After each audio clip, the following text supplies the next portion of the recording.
नमस्कार दोस्तों, मैं एडवोकेट अमित कुमार गुप्ता अपने इनकम टैक्स के केसेस की सीरीज़ में आप लोगों के सामने जो आज केस डिस्कस कर रहा हूँ वो केस कर्नाटका हाई कोर्ट में डिसाइड हुआ और केस का नाम है commissioner of income tax and another versus Quintiles research India private limited. ये केस 429 ITR पेज नंबर 4 पे रिपोर्ट हुआ। ये केस जो है वो सेक्शन 80IB की डिडक्शन से रिलेटेड है। दोस्तों, 80IB की जो डिडक्शन है वो उन इंडस्ट्रियल अंडरटेकिंग को मिलती है जो कि साइंटिफिक रिसर्च के अंदर काम कर रही होती है। इस केस में असेसी ने 80IB के अंदर अपनी डिडक्शन को क्लेम किया था। 80IB की जो डिडक्शन होती है उसको लेने के लिए असेसी को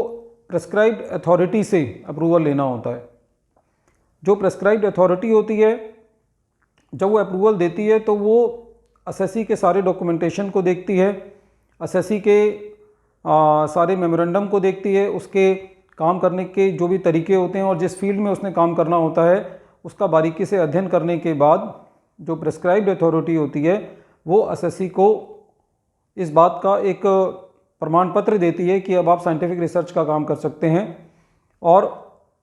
उसमें यह भी कंडीशन होती है कि हर 3 साल बाद असेसी को प्रेस्क्राइब्ड अथॉरिटी से वो रिन्यूअल लेना होता है और ये बताना होता है कि हमने 3 सालों में ठीक से काम किया है या नहीं किया। यदि प्रेस्क्राइब्ड अथॉरिटी पूरी तरीके से कन्विंस हो जाती है कि असेसी साइंटिफिक रिसर्च के फील्ड में अच्छे तरह से काम कर रहा है तभी उसके सर्टिफिकेट को रिन्यू करती है प्रेस्क्राइब्ड अथॉरिटी। और प्रेस्क्राइब्ड अथॉरिटी को यह भी अधिकार होता है कि यदि उसको ये पता चलता है कि असेसी जो है वो अपने अप्रूवल की किसी भी कंडीशन को ब्रीच करता है तो प्रेस्क्राइब्ड अथॉरिटी उस अप्रूवल को असेसी को प्रॉपर नोटिस दे करके और उसको सुन के उस अप्रूवल को कैंसिल भी कर सकती है। फ्रेंड्स, इन सारी बातों को बताने का जो लॉजिक है वो ये है कि जब कभी भी कोई प्रेस्क्राइब्ड अथॉरिटी किसी काम पर काम कर लेती है और वो उसमें स्पेशलाइज्ड होती है तो फिर असेसिंग ऑफिसर को उस मैटर पर अपनी समझ लगाने का अधिकार नहीं होता। फिर वो ये नहीं कह सकता कि जो प्रेस्क्राइब्ड अथॉरिटी है उसने ये अप्रूवल गलत दिया है। यही इस केस का जो है वो आधार है और इस केस का जो मेन क्रक्स है वो ये है। इस केस में असेसमेंट ईयर 8-9 के अंदर असेसिंग ऑफिसर साहब को ये लगा कि असेसी जो है वो कोई साइंटिफिक रिसर्च का काम नहीं कर रहा और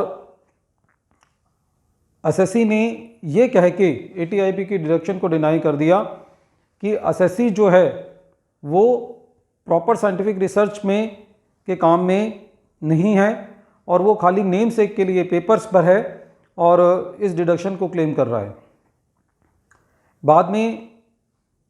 जब ये मैटर ITAT के पास गया CIT अपील के बाद तो ITAT ने जो है वो ये बात कही कि जो असेसी है वो साइंटिफिक रिसर्च का काम कर रहा है और जब कभी एक बार अप्रूवल मिल जाता है प्रेस्क्राइब्ड अथॉरिटी से तो AO के पास ये अधिकार नहीं होता कि उस अप्रूवल को वो चैलेंज करे। ITAT ने भी असेसी के फेवर में अपना डिसीजन दे दिया। बाद में डिपार्टमेंट जो है वो हाई कोर्ट गया। जनरली कर्नाटका हाई कोर्ट बहुत स्ट्रिक्ट है और बहुत कम देखने को ऐसा मिलता है कि असेसी के फेवर में डिसीजन आते हैं, लेकिन इस केस में कर्नाटका हाई कोर्ट ने असेसी के फेवर में डिसीजन दिया और ये कहा कि प्रेस्क्राइब्ड अथॉरिटी ने जो अप्रूवल दिया था वो बिल्कुल सही अप्रूवल दिया था, उसको रिन्यू भी किया था। यदि किसी भी स्टेज पे प्रेस्क्राइब्ड अथॉरिटी को ऐसा लगता कि ये रिन्यूअल सही नहीं है या असेसी जो है वो अपनी टर्म्स एंड कंडीशंस को पूरा नहीं कर रहा तो प्रेस्क्राइब्ड अथॉरिटी ने ये अप्रूवल को कैंसिल कर दिया होता। लेकिन असेसिंग ऑफिसर के पास अब ये अधिकार नहीं है कि वो उस अप्रूवल को दोबारा टेस्ट करे क्योंकि जो प्रेस्क्राइब्ड अथॉरिटी है वो ज़्यादा इक्विप्ड है और उसके जो ऑफिसर्स होते हैं और जो उसकी जो मैन पावर होती है वो ज़्यादा टेक्निकल होती है उस मैटर को समझने के लिए। फ्रेंड्स, इस केस के डिसीजन से हमें ये पता चलता है कि जिस तरीके से इस केस में प्रेस्क्राइब्ड अथॉरिटी एक एक्सपर्ट बॉडी है, इसी तरीके से वैल्यूएशन के केसेस में जब वैल्यूएशन ऑफिसर अपनी वैल्यूएशन रिपोर्ट देता है तो उस केस में भी एओ जो है उसकी ईगो कई बार हर्ट हो जाती है और वो उस रिपोर्ट को मानने के लिए तैयार नहीं होते। तो हम इस केस का जो बेनिफिट है वो उन केसेस में भी ले सकते हैं कि जब एक एक्सपर्ट ओपिनियन, जब जिस तरीके से ट्रांसफ़र प्राइसिंग के केसेस में डिपार्टमेंट ने ये कहा है कि जो एओ है वो एक एक्सपर्ट नहीं है ट्रांसफ़र प्राइसिंग पे, इसलिए ट्रांसफ़र प्राइसिंग ऑफिसर को अलग रेफ़र किया जाता है। तो इसी तरीके से जब प्रेस्क्राइब्ड अथॉरिटी ने किसी बात पे अपने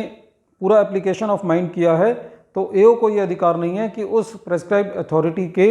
डिसीज़न को वो चैलेंज कर सके। तो फ्रेंड्स, इस केस में कर्नाटक हाई कोर्ट ने असेसी के फेवर में ये डिसीजन दिया कि once the approval has been given by the prescribed authority on the scientific research, then the AO cannot sit on that approval and re-examine that approval, and gave the decision in the favor of the assessee. I am once again repeating the name of the case. The name of the case is Commissioner of Income Tax and Another versus Quintiles Research India Private Limited, and this case has been reported in 429 ITR at page number 4. Thank you friends.